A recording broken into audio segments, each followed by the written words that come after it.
बालबीर और महर कुछ दिनों पहले ही अमेरिका शिफ्ट हुए थे और आज महर की शादी की सालगिरह है।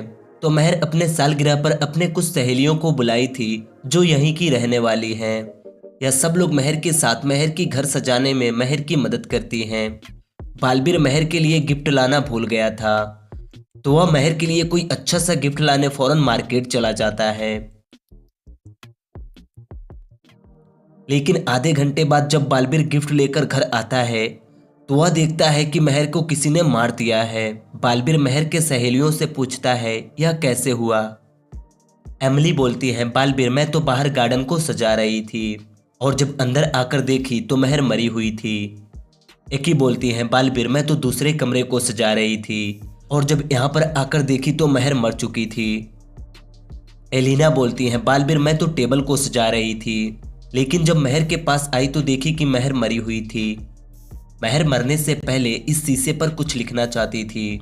बालबीर इनकी बातें अच्छे से सुनता है और इस क्लू को देखकर समझ जाता है कि महर की खून किसने की है। लेकिन क्या आपको पता चला कि खूनी कौन है? अगर हाँ तो आप हमें कमेंट करके बताइए।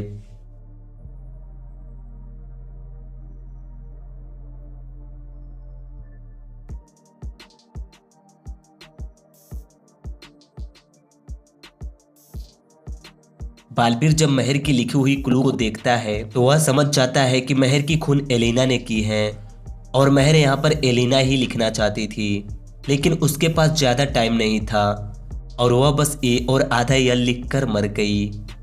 अब आप सोच रहे हैं कि यह यल कैसे है। अगर महर यम बनाना चाहती तो दूसरी डंटी ऊपर से होती और अगर महर के बनाना चाहती तो दूसरी डंटी बीच से होती, लेकिन महर तो यल लिखना चाहती थी इसीलिए दूसरी डंटी नीचे से है।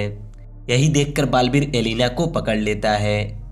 अगर आपका भी आंसर यही था तो इस वीडियो को लाइक कर दीजिएगा।